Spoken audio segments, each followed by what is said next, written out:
Assalamualaikum warahmatullahi wabarakatuh.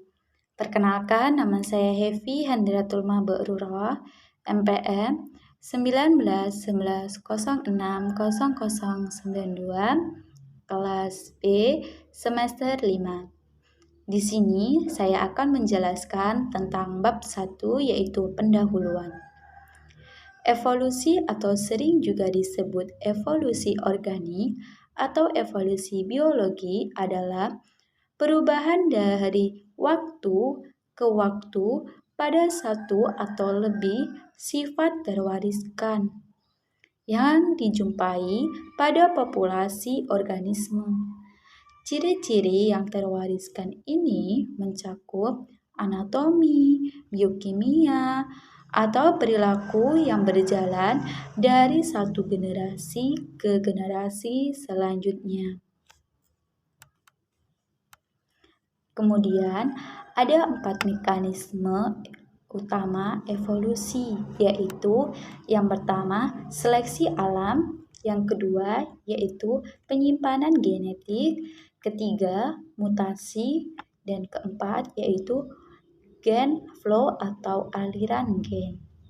Nah, yang pertama yaitu seleksi alam, yaitu suatu proses adanya perbedaan antar organisme dalam hal kemampuan bertahan hidup dan bereproduksi.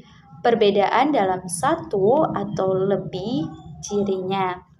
Nah, yang kedua yaitu ada penyimpangan genetik, yaitu suatu proses di mana terjadinya perubahan acak terhadap sejumlah atau lebih sifat terwariskan di dalam populasi. Nah, yang ketiga yaitu mutasi, yaitu perubahan sekuen atau urutan DNA secara permanen. Dan yang keempat yaitu gen flow atau aliran gen, yaitu penyisipan gen dari satu populasi ke populasi yang lain.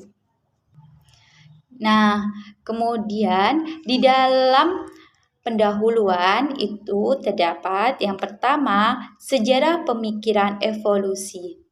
Sebelum adanya karya Charles Darwin, studi evolusi tidak menerima sifat ilmiah, tidak bersifat ilmiah. Pada saat itu, sejarawan alam menerima spesies secara esensial atau ideal. Misalnya, individu hanya dikelompokkan sebagai baik dan buruk.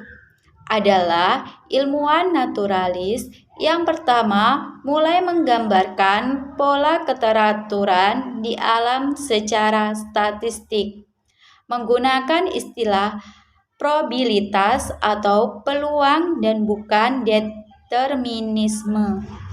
Nah, yang kedua yaitu ada hereditas. Hereditas adalah evolusi pada organisme terjadi melalui perubahan sifat atau trait yang diwariskan, yaitu ciri-ciri khusus pada organisme.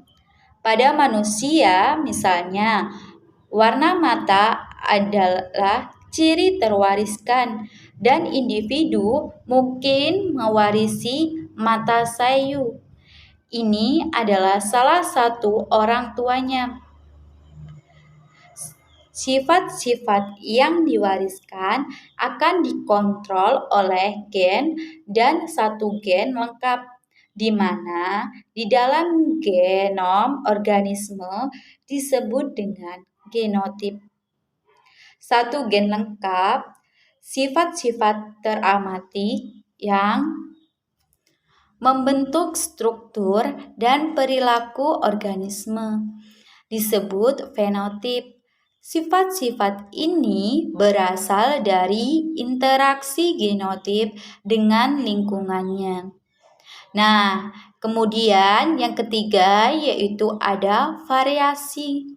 Variasi berasal dari mutasi materi gen, pertukaran gen, melalui reproduksi seksual dan migrasi antara populasi. Nah, variasi juga berasal dari pertukaran gen antar berbagai spesies. Misalnya, melalui transfer gen horizontal pada bakteri dan hibridasi pada tanaman.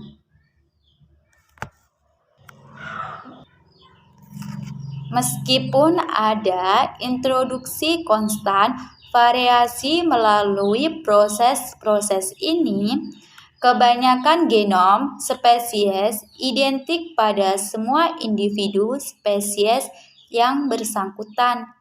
Bahkan, perbedaan yang relatif kecil pun pada genotip dapat menyebabkan perbedaan genotip yang dramatis. Misalnya, simpanse dan manusia hanya berbeda sekitar 5% genomnya. Kemudian, mutasi. Mutasi acak itu terjadi secara konstan pada genom organisme yang menghasilkan variasi genetik pada populasi. Mutasi perubahan urutan DNA genom sel dapat disebabkan oleh radiasi, virus,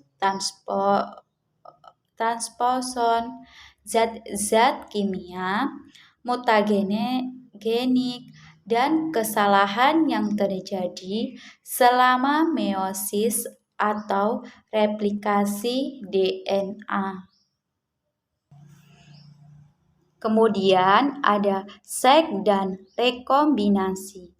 Pada tahap awal reproduksi seksual terjadi pembelahan meiosis, yakni jumlah kromosom berkurang dari diploid menjadi hiploid. Selama fertilasi gamet, hiploid bergabung membentuk zigot diploid dan jumlah kromosom semula direstorasi pada organisme aseksual.